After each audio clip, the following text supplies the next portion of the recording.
China Pakistan ఈ రెండు దొందే.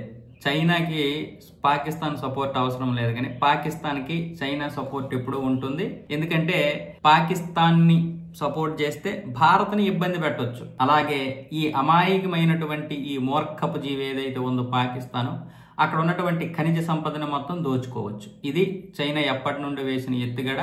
ఇక దిక్కు లేక ఏం చేయాలో అర్థం కాక అమాయకమైనటువంటి ఈ మూర్ఖపు జీవి, ఈ ఉగ్రవాద జీవి పాకిస్తాన్ అయితే చైనాతో చట్టాపట్టాలు వేసుకొని చాలా రోజులుగా తిరుగుతోంది.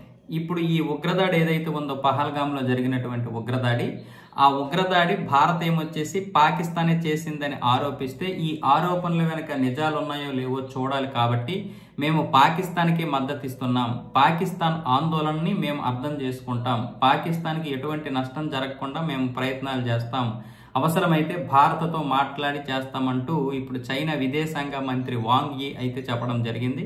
అలాగే అక్కడ ఉన్నటువంటి విదేశాంగ మంత్రి ఎవరైతే ఉన్నారో పాకిస్తాన్కి చెందినటువంటి విదేశాంగ మంత్రి ఉప ప్రధాని ఇషాక్ దార్, ఈ ఇషాక్ దార్తో మాట్లాడడం జరిగింది. ఈ ఇషాక్ దార్ కూడా ఇంతకుముందు కొంచెం ఓవరాక్షన్ మాట్లాడాడు కదా, ఈ ఇషాక్ దార్తో మాట్లాడడం జరిగిందంట. వాంగ్ యీ మాట్లాడుతూ ఇప్పుడు మేము పాకిస్తాన్కే మద్దతు ఇస్తాం, మా చిరకాల మిత్రుడు, ఏదేమైనా సరే పరిస్థితులు ఎలా ఉన్నా సరే మేము పాకిస్తాన్కి మద్దతు చేయాల్సినటువంటి పరిస్థితి వచ్చింది, మేము పాకిస్తాన్కి సపోర్ట్ చేయాల్సినటువంటి సమయం కూడా ఆసన్నమైంది, భారత్ చేస్తున్నటువంటి ఆరోపణలు నిజమా కాదా అనేది ఇప్పుడు మేము కూడా పరిశీలిస్తున్నాం, మేము కూడా దీనిపైన నిజానిజాలు తెలిసే పని అయితే చేస్తామంటూ కొంచెం ఓవర్ యాక్షన్ గా మాట్లాడాడు. మీరేం చేస్తారు? పాకిస్తాన్కి సపోర్ట్ చేసినప్పుడు మీరు కూడా సగం ఉగ్రవాదులతో సమానం. ఈ పాకిస్తాన్కి ఎంత బుద్ధి లేదో గానీ చైనా వాడు ముస్లిమ్స్ ని కుక్కను కొట్టినట్టు కొడుతున్నాడు. అక్కడ కొట్టడమే కాదు, నమాజ్ కూడా వాడు ఎప్పుడు చేయాలో ఎక్కడ చేయాలో చైనా వాడు నిర్ణయిస్తాడు. ఇక్కడ మనలాగా వందలు వేళ్ళు మసీదులు ఉండవు, లక్షల్లో మసీదులు ఉండవు. అక్కడ మొత్తం ప్రాంతాన్ని మొత్తానికి ఒకే మసీదు ఉంటది. నువ్వు రావాలి, మసీదులోకి వెళ్ళిన తర్వాతనే టోపీ పెట్టుకోవాలి, అస్కల్ టోపీ. మళ్ళీ మసీదు బయటకు వచ్చాక తీసియాలి. ఇంచుమించు 20 కోట్లు ఉండాల్సినటువంటి చైనా ముస్లింస్ ఈ రోజు 2 కోట్ల కంటే తక్కువ మంది ఉన్నారు. అంతేకాదు మసీదులన్నింటినీ కూడా కూల్చేసి టాయిలెట్లు కట్టాడు.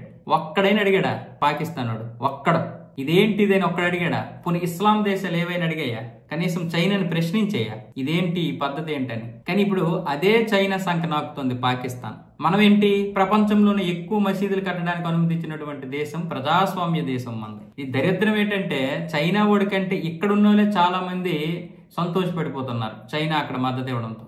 పైగా పాకిస్తాన్ని మనం తిడుతుంటే, పాకిస్తాన్ని మనం విమర్శిస్తుంటే ఇప్పుడు ఇక్కడ ఉన్న వాళ్ళు చాలా మంది బాధపడిపోతున్నారు. పాకిస్తాన్ అలాంటిది కాదు, అయ్యో మీరు ఎందుకు అనవసరంగా పాకిస్తాన్ అని అనుమానిస్తారు, అది ఉగ్రదాడి కదా అని. అసలు అది ఉగ్రదాడి, అది మతదాడి, మత ప్రాతిపదికన జరిగినటువంటి దాడి. కానీ దాన్ని కూడా కప్పిపుచ్చే ప్రయత్నాలు చేస్తున్నారు. కాంగ్రెస్ నేతలందరూ కూడా ఇప్పుడు పాకిస్తాన్ భాషే మాట్లాడుతున్నారు. ఇంక ఇక్కడే కుహనా మేధావులు వీళ్ళందరూ అక్కడ పాకిస్తాన్కి సపోర్ట్ చేస్తే చైనా కూడా చేయడంలో తప్పేమో.